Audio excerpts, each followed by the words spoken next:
환영합니다. 포나미는 오포 파인드 X6 Pro입니다. 오늘은 이 기기에서 할 수 있는 몇 가지 조정과 팁을 보여드릴게요. 먼저 설정 앱을 열어 시작해 볼게요. 그리고 배경화면과 스타일부터 시작하겠습니다. 여기에서는 배경화면과 같은 간단한 것들로 기기의 모양과 느낌을 사용자화할 수 있는 일반적인 위치가 있습니다. 또한 글꼴이나 아이콘, 테마와 같은 좀 더 멋진 것들도 포함되어 있습니다. 일반적인 색상과 함께 다양한 설정과 강조 색상을 조정할 수 있는 다른 것들이 있습니다. 그래서 전반적으로 사용자화하기에 꽤 좋은 영역입니다. 이제 뒤로 가서 홈 화면과 잠금 화면으로 가면 좀 더 많은 사용자화 옵션이 있습니다. 하지만 다시 말해 이 부분은 홈 화면과 잠금 화면에 더 중점을 두고 있습니다. 예를 들어 업그레이드와 같은 것들입니다. 그래서 홈 화면에 몇 개의 앱이 있는지 보면 기본적으로 삽식입니다. 홈 화면 모드도 있습니다. 표준 모드와 서랍 모드가 있죠. 저는 개인적으로 서랍 모드가 좋습니다. 이 모드는 모든 애플리케이션을 서랍에 저장해 두고 언제든지 꺼낼 수 있게 해줍니다. 그리고 저는 스위치를 선택합니다. 저는 그렇습니다. 여기로 돌아가면 퀵 렌스와 같은 기능도 있습니다. 그래서 퀵 렌스를 가장 왼쪽 패널에 사용할 수 있게 설정합니다. 그리고 이건 괜찮게 작동합니다. 이 시스템은 다양한 상황에서도 안정적으로 작동하며 사용자가 기대하는 성능을 충분히 발휘할 수 있습니다. 그래서 저는 이게 구글 피드와 같은 것이라고 생각합니다. 뭐라고 불리든지 간에 다만 이건 약간 변형된 것 같아요. 그래서 구글 피드는 기술적으로 뉴스만 있습니다. 여기 아래쪽에 뉴스가 있습니다. 제가 네트워크에 연결되어 있다면요. 하지만 토글도 있습니다. 그래서 이건 원 플러스와 더 비슷한 것 같아요. 그리고 이건 기본적으로 같은 회사이기 때문에 그럴듯하다고 생각해요. 이제 뒤로 가서 디스플레이와 밝기 설정으로 이동하면 여기에서 라이트 모드와 다크 모드 같은 것들이 있습니다. 그리고 일정 스위치도 있습니다. 그래서 활성화하면 1몰부터 1출까지 선택할 수 있습니다. 또는 사용자 지정 타이머, 장치가 두 모드 사이를 전환하게 된다는 의미입니다. 이 두 모드는 시간에 따라 달라집니다. 더 아래로 가면 화면 색상 모드가 있습니다. 이건 기본적으로 디스플레이의 생동감, 채도를 선택할 수 있게 해줍니다. 기본적으로 자연 모드로 설정되어 있지만 프로와 비비드 모드도 있습니다. 프로 모드는 색상이 좀 더 차분해진 버전으로 USD 65와 함께 좀 더 정확하게 표현하려고 합니다. 색도 그리고 비비드 모드가 있습니다. 이건 기본적으로 R과 비슷합니다. 자연 모드는 훨씬 더 채도가 높아서 빨간색에서 그걸 좀 볼 수 있습니다. 그래서 저는 프로 모드를 고수할 거예요. 그게 제가 좋아하는 거예요. 추가로 벌레 색상도 선택할 수 있습니다. 디스플레이에 좀 더 차가운 색조를 추가할 수 있습니다. 그래서 더 파란색이나 주황색으로 원하신다면 그렇게 할 수 있습니다. 이제 더 아래로 가면 업스케일링 같은 것들이 있습니다. 그래서 이미지, 선명화 기능이 있습니다. 이건 그냥 추가하는 거예요. 그러니까 선명하게 해주지만 기본적으로 업스케일링입니다. 이쪽을 보면 찾기 어려울 수도 있지만 이쪽이 조금 더 흐릿한 걸 볼 수 있습니다. B를 보면 그걸 좀 볼 수 있는데 반면에 다른 쪽은 좀 더 선명해 보입니다. 이제 이 기능이 프로세서를 사용할 것이기 때문에 사용 중일 때 전화기의 배터리를 더 많이 소모하게 됩니다. 그리고 이건 사용되고 있다는 의미는 아닙니다. 지원되는 애플리케이션을 사용할 때만 사용됩니다.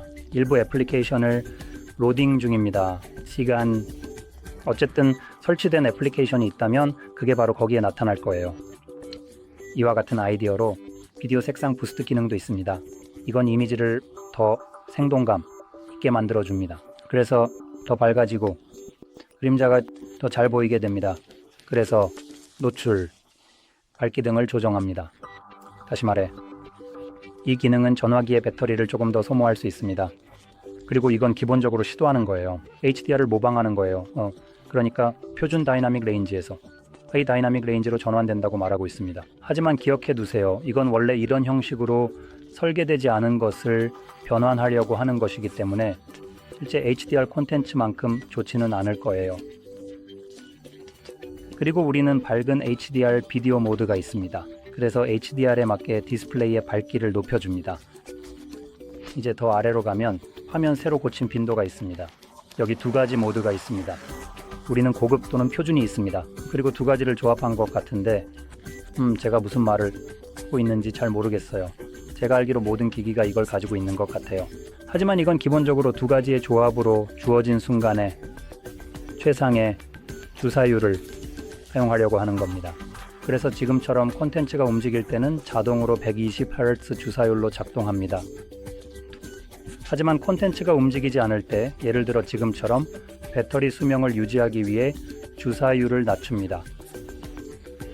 이 두 가지 옵션 중에서 저는 고주사율이 실질적인 옵션이라고 생각하지 않기 때문에 여러분에게 더 나은 것이라고 느끼는 것을 선택하세요. 저는 이런 식으로 접근하고 있습니다. 예를 들어 위아래로 스크롤할 때 표준, 모드와 자동 선택, 모드 간의 차이를 느끼지 못한다면 표준 모드를 선택하세요. 이렇게 하면 더 나은 배터리 수명을 제공하고, 표준 모드는 부드러운 움직임을 제공하면서도 디스플레이를 120Hz로 작동할 필요가 없을 때 배터리 수명을 유지하려고 합니다. 고주사율은 그 주사율로 영구적으로 작동하기 때문에 동시에 두 가지를 활용하는 것을 고려할 때 사실상 쓸모가 없어요. 그래서 이건 단점 없이 이 점만 가지고 있습니다. 마지막으로 여기에서 다룰 것은 화면 해상도입니다. 우리는 표준 해상도와 고해상도가 있으며 이건 1440p 상도입니다. 개인적으로 저는 표준 모드로 사용하는 걸 선호해요. 홈80과 1440 사이에 큰 차이를 느끼지 못하거든요. 그리고 더 높은 해상도를 사용하면 배터리 수명이 줄어들게 되는데, 여기서도 명시되어 있듯이 080 해상도가 더 긴 배터리 수명을 제공합니다. 그래서 여러분이 선호하는 것을 선택하시면 됩니다. 저는 거의 어떤 식별 가능한 차이도 보지 못해서 그래서 저는 그렇게 하기로 했어요. 자동 선택 모드도 선택할 수 있습니다. 이 모드는 주사율처럼 여러분이 볼 콘텐츠에 맞춰 더 나은 해상도를 제공하려고 합니다. 그러니까 아마도 1080p 해상도로만 렌더링되는 유튜브 비디오 같은 걸 보고 있다면 기기는 작동하지 않을 거예요. 1440 해상돼서 배터리 수명을 조금이라도 유지하기 위해 1080으로 떨어질 것입니다. 더 아래로 가면 알림 및 상태 표시줄이 있고, 상태 표시줄 아래에는 일반적으로 여기 위치하는 다양한 아이콘을 숨길 수 있는 옵션이 있습니다. 그래서 블루투스, NFC 같은 것들과 나열된 여러 가지를 숨길 수 있습니다. 예를 들어 블루투스, NFC 등을 통해 숨길 수 있습니다. 그래서 그 모든 것을 없애버리세요. 그리고 배터리 퍼센트도 표시되고 있습니다. 어디에 표시될지를 선택할 수 있습니다. 또한 배터리 스타일입니다. 그래서 몇 가지 모드가 있습니다. 배터리 내부의 배터리 퍼센트는 수평 모드에서만 확인할 수 있다는 점을 기억하세요. 수직 또는 루프는 내부에 두지 마세요. 그것은 철저히 외부에 있을 것입니다. 그리고 여기 있는 알림 아이콘도 있습니다. 기기는 보통 한 번에 3개만 표시하는 것 같고 몇 개가 있든 상관없이 그렇습니다. 하지만 예를 들어 그것을 숫자로 결합할 수 있습니다. 그래서 3개 이상이 있으면 예를 들어 여기 나와 있는 것처럼 숫자 5 같은 걸 보여줄 것입니다. 그래서 알림을 아래로 내리면 여기에서 알림을 볼 수 있지만 상태 표시줄을 혼잡하게 만들지는 않을 거예요.